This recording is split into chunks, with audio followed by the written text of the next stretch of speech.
చేసేది కాదు. ఎందుకంటే మన రాష్ట్రానికి పట్టిండే అప్పులు మనం అందరం తీర్చాలి అంటే ప్రతి కుటుంబం మీద అది పడే భారం 5 లక్షల రూపాయలు.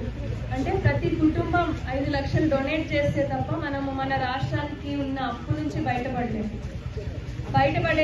అది వేరే విషయము. అప్పు నుంచి బయటపడాలంటే అది అసలు మళ్ళీ వడ్డీ సంగతి అసలు నేను ఎత్తనే లేదు. అంత అప్పులు ఉన్నాయి మన రాష్ట్రానికి. కానీ ఇంత దూరదృష్టితో ఇది చేశారు అంటే మిగతావి కూడా ఆయన చెప్పిన మిగతా హామీలు కూడా ఖచ్చితంగా వచ్చి చేరుతాయి మన ఇళ్ళకి. రెండోది ల్యాండ్ టైటిలింగ్ యాక్ట్.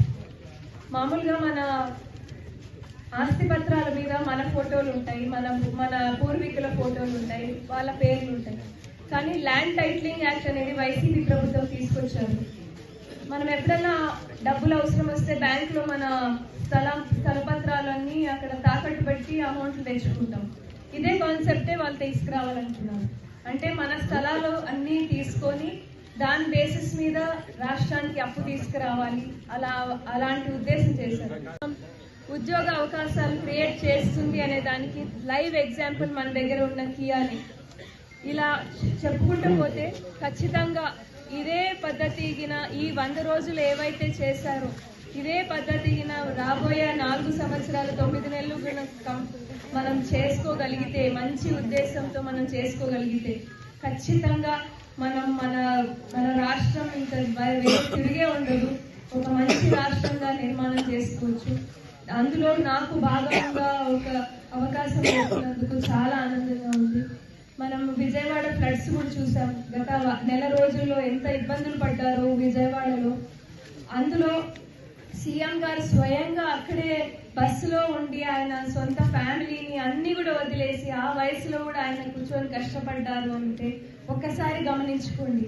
ఒక సీఎం గారు అంత వర్క్ చేస్తే మిగతా వాళ్ళు ఎంత బాగా వర్క్ చేస్తారు. మనతో పాటి ఆయన ఆదేశాలు ఇచ్చి వర్క్ చేయమని చెప్పడం లేదు, అడుగేయండి నాతో పాటి అడుగేయండి అని చెప్పి ఆయనతో పాటి అందరినీ కలుపుకొని వర్క్ చేస్తున్నారు. అందుకే 7,000 కోట్ల రూపాయలతో ఆ విజయవాడ ఫ్లడ్స్ ని కంట్రోల్ చేయగలిగారు. ఇంత అప్పులైనా కష్టమైన ఎన్ని ఇబ్బందులు వచ్చినా ఆయన ప్రజల కోసం ఉన్నారు అనే దానికి ఇదే లైవ్ ఎగ్జాంపుల్. ఇలాంటి ఒక సీఎం ని మనం ఎంచుకున్నందుకు నిజంగానే గర్వంగా ఫీల్ అవుతున్నాను. అందులో నాకు భాగం దొరికినందుకు చాలా ఆనందంగా ఉంది.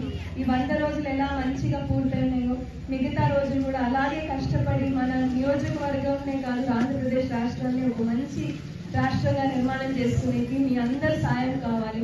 అందరూ కలిసి అడిగేద్దామని కోరుకుంటున్నాను. మామూలుగా పోయిన 5 సంవత్సరాల్లో ఎక్కడి నుంచి నిధులు రాలేదు.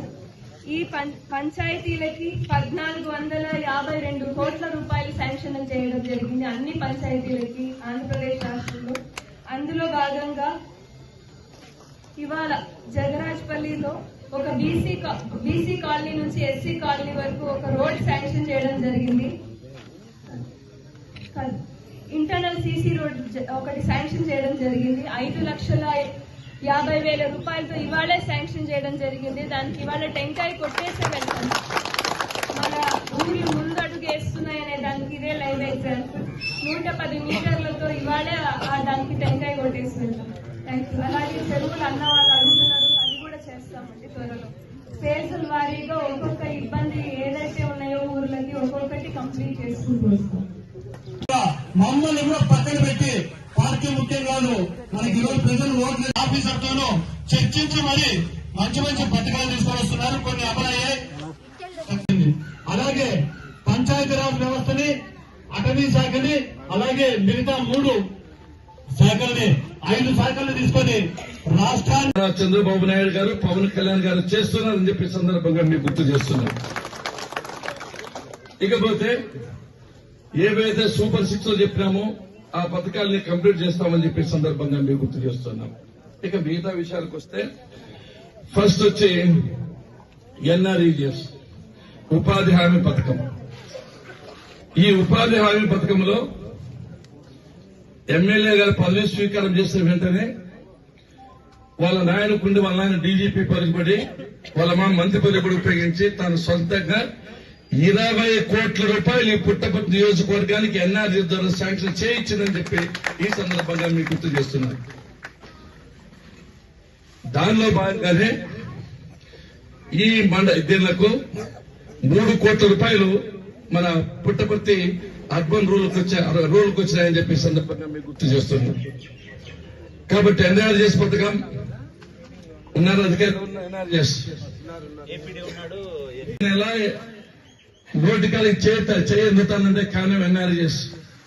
మీరు పెట్టిన గుంతలే పెట్టద్దు.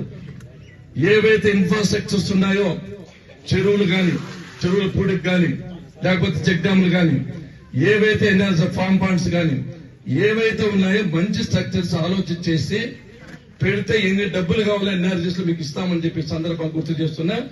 ముందు మాత్రం చేసిన కుదరగా బిల్లు చేస్తే మాత్రం ఇబ్బంది అవుతుంది.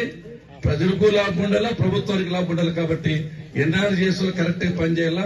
మీరు ఫీల్డ్ అసిస్టెంట్లు కానీ, మీరు మీ వాళ్ళు ఏపీఓలు కానీ, తర్వాత ఏపీడీ కానీ అందులో కష్టపడి పని చేయండి. మీకు వరము మిగతా డిపార్ట్మెంట్ లో బొట్టు లేదు, కానీ మీకుంది. మీరు కష్టపడి పనిచేయాలని చెప్పి ఈ సందర్భంగా గుర్తు చేస్తున్నాం. Next RWS